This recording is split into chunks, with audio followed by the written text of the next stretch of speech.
বিসমিল্লাহির রহমানির রহিম। আসসালামু আলাইকুম ওরহমতুল্লাহি ওবরাকাতু। আমি সাফওয়ানুর রহমান।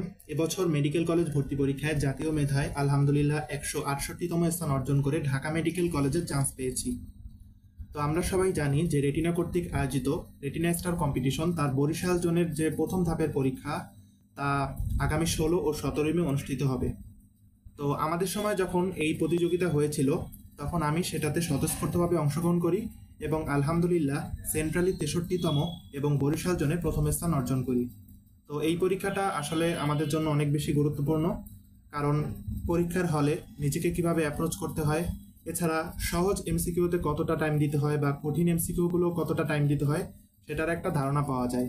এছাড়া যেহেতু এই পরীক্ষায় হাজার হাজার শিক্ষার্থী অংশগ্রহণ করে, তো তাদের মাঝে নিজের দুর্বলতাগুলো বের করা, এছাড়া হাজার হাজার শিক্ষার্থীর মধ্যে আমার পজিশন কেমন আসতেছে এইটা দেখা, এর জন্য এই পরীক্ষাটা অনেক বেশি গুরুত্বপূর্ণ। যেহেতু এই পরীক্ষাটা ফিজিক্স কেমিস্ট্রি বায়োলজি এর শর্ট সিলেবাসের উপর অনুষ্ঠিত হয়, তো যেটা এইচএসসি 25-এর সিলেবাসের সাথে মিলে যায়, তো এই জন্য এই পরীক্ষাটা আরও বেশি গুরুত্বপূর্ণ।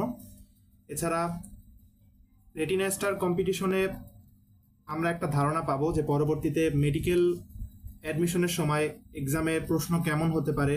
এছাড়া আগে থেকেই যে হলের একটা পরিবেশ, সেটার সাথে নিজেকে খাপ খাইয়ে নেওয়ার মতো একটা অ্যাবিলিটি তৈরি হয়।